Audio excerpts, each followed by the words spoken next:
Mister prime minister ایک clarification چاہیے کہ اس میں کتنا پیسہ لون ہے اور کتنی گرانٹ ہے 9.7 میں. اور سیکنڈلی آپ نے فرمایا تھا کہ آئی ایم ایف کا مشن جو ہے وہ 3 دن میں پاکستان آ جائے گا, اس پہ کیا پروگریس ہے ابھی تک؟ دیکھیے بات یہ ہے کہ یہ ٹوٹل پلیجز ہیں. بڑی سیدھی صاف بات ہے کہ جو بائیلیٹرل جو کنٹریبیوشنز ہیں وہ تو ظاہر ہے کہ وہ تو ڈونیشن ہوں گی. لیٹ سے سعودی عرب اگر $1 ارب دے رہا ہے فرانس جی, پھر آئی ڈی پی کی وہ انویسٹمنٹ ہوگی, ظاہر ہے وہ, لیکن یقیناً ہمیں امید ہے کہ وہ نرم شرائط پہ ہوں گی. تو اسی طرح ورلڈ بینک ہے, اس طرح AIIB ہے, اس طرح ایشین ڈیولپمنٹ بینک ہے.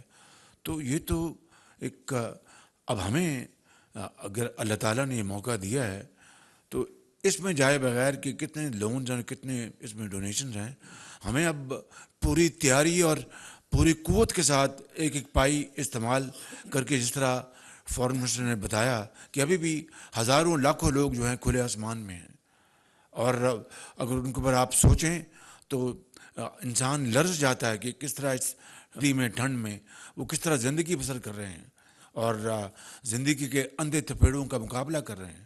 تو ہمیں تو اس وقت ان کو بچانا ہے, ان کو ریہیبلیٹیٹ کرنا ہے. اور آئی ایم ایف کی بات جو ہے یہ میں گزارش کروں گا فائنانس منسٹر سے کہ وہ ذرا بریفلی آپ کو بتائیں. جی بہت شکریہ جناب وزیر اعظم. 2 چیزیں رانا صاحب.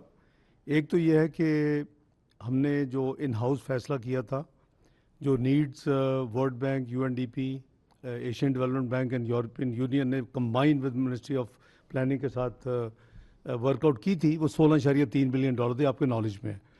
تو ہمارا یہ ہے کہ جب ہم گلوبل کمیونٹی کو جا کے بات کریں تو وزیر اعظم کا ایک فیصلہ تھا کہ ہم کم از کم آدھا خود برداشت کریں اور ان کو میسیج دیں کہ آدھا کام اپنے پاس سے کریں گے.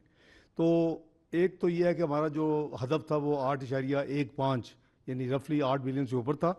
جو آپ کا سوال ہے اس میں ڈونیشنز کتنی ہے اور وہ پروجیکٹ لونز فائنینسنگ کتنی ہے, تو 8 بلین سے پروجیکٹ لون فائنینسنگ کراس کر گئی ہے آلریڈی. سو اس میں آپ کا ایشین ڈیولپمنٹ بینک ہے, ایشیا انفراسٹرکچر انویسٹمنٹ بینک ہے, اسلامک ڈیولپمنٹ بینک ہے, ورلڈ بینک ہے. تو ان کا اگر ہم کمبائن کریں گے تو it crosses 8 billion. The rest is about donation. Saudi development bank میں جان بوجھ کے نہیں لے لا ورنہ یہ 9 ہو جائے, کیونکہ یہ ابھی کلیئر نہیں ہے کہ وہ پروگرام لینڈنگ ہے یا پروجیکٹ لون ہے. انہوں نے 1 بلین کی اناؤنسمنٹ کی ہے.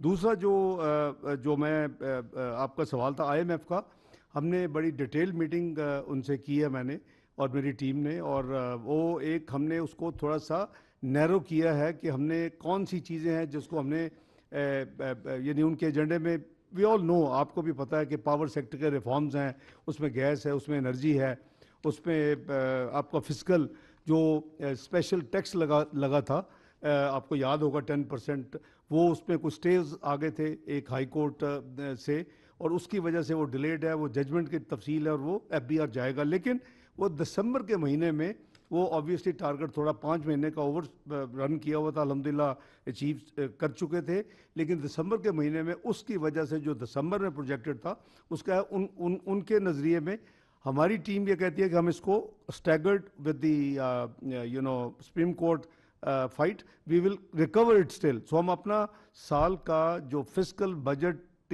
ٹارگٹ ہے اس کو چینج نہیں کر رہے, وہ ہم اچیو کریں گے. لیکن وہ آن دا سیف سائڈ دے تھنک کہ جی ہمیں پھر بھی کوئی فسکل میجرز لینے چاہیے. کچھ ہم نے جو ان بجٹڈ اگر کوئی سبسڈیز ہیں, تھوڑا سا کسان پیکج میں ہے, ایک ایکسپورٹرز کو ہم نے دیا تھا, اس کے لیے ہم نے آلریڈی آئیڈینٹیفائی کیے ہیں فار یور انفارمیشن. فسکل کوئی ہم لیں گے, لیکن کسی کامن مین کے اوپر, عام انسان کے اوپر, کسی عام شہری کے اوپر اس کا کوئی بوجھ نہیں ہوگا. It will be very targeted and very categoric. Lastly میں آپ کے with permission of Prime Minister want to avail the opportunity to clarify one thing. میں نے جانے سے پہلے کہا تھا جو کہ بہت مسکنسٹرو ہوا, وہ میں نے کہا تھا, کسی نے مجھے سوال پوچھا, میں نے کہا کہ پاکستان کے ریزرو جو ہیں وہ $10 بلین ہیں. نو ہمیشہ, آج نہیں, یہ پہلے تو ایک ہی کالم ہوتا تھا, کیونکہ ہر سینٹ جو پاکستان میں آتا تھا وہ بینک اپنے پاس نہیں رکھ سکتے تھے, وہ اسٹیٹ بینک کے پاس جاتا تھا. یہ ہم نے فیبرری 1999 میں جب میں فائنانس منسٹر تھا, ہم نے ایک سسٹم ڈیوائز کیا تھا کہ سبسٹینشیل اماؤنٹ جو آئے وہ بینکوں کے پاس ہی رہے, اور یہی وجہ ہے کہ آج بینکس خود اس کو سارا مینیج کرتے ہیں. تو وہ لیکن جب ریزروز کی بات آتی ہے تو 30 جون 99 کا پہلا سال تھا جب آپ کے ریزرو ایک کالم کی وجہ 3 کالم میں چلے گئے, state bank, commercial banks and total. تو جب بھی پاکستان کے ریزرو دنیا میں کہیں کوٹ ہوتے ہیں, آپ کوئی سروے لے لیں, آپ کوئی ڈاکومنٹ لے لیں, تو وہ کوٹ ہوتے ہیں, آپ اس کے بریک ڈاؤن دیتے ہیں. تو میں نے وہ بریک ڈاؤن دی تھی. اب اللہ ان کو ہدایت دیں, کچھ لوگ ہیں جنہوں نے اس ملک کو 24ویں دنیا کی معیشت جو بن چکی تھی 2016 میں, جو 2030 میں دنیا کی G20 میں شامل ہو رہا تھا جو ملک, اس کو 47 معیشت پہ لا کے کھڑا کر دیا پچھلے سال, اور پھر وہ چھوڑ کے چلے گئے, اور ابھی بھی ان کو کوئی اچھی بات ہضم نہیں ہوتی, اور انہوں نے اس کو ایسا ایک ٹوسٹ دیا. اور ہم ادھر پاکستان کے لیے کام کر رہے ہیں وزیر اعظم کی سربراہی میں سب, اور یہاں سے پیچھے سے ٹویٹس ہو رہی ہیں کہ جی یہ جو کمرشل بینک سے ہیں وہ اسٹیٹ حکومت لے رہی ہے. There is nothing of that sort. الحمدللہ ہماری جو پوزیشن ہے, آپ نے دیکھا کہ یہ بھی تھا کہ جی لائبلٹی فلاں نہیں پے ہوگی, فلاں نہیں ہوگی, بانڈ نہیں پے ہوگا, everything is totally worked out. ہر چیز کی جو پلاننگ ہمارے ہاتھ میں ہے, اور everything is in order, nothing to worry. میں صرف کلیریفائی یہ کرنا چاہتا ہوں کہ میں یہی دعا کر سکتا ہوں کہ اللہ تعالیٰ نے لوگوں کو ہدایت دیں, یہ چاہتے کیا ہیں. ہر وقت ڈیفالٹ کا ایک انہوں نے گردان پکڑی ہوئی تھی, پھر یہ گردان تھی کہ بانڈ پے نہیں ہونا, اور اب یہ آ گئے ہیں کہ جی یہ دیکھیں یہ کرنے لگے. پلیز آپ اپنا نیشنل رول ادا کریں اور اس کو کلیریفائی کریں. میں آج ابھی تھوڑی دیر میں ٹویٹ بھی کروں گا, اور اگر ہو سکا پریس ریلیز بھی دوں گا. میں نے کہا آپ سب ہیں, میں کلیریفائی کر دوں. بہت شکریہ.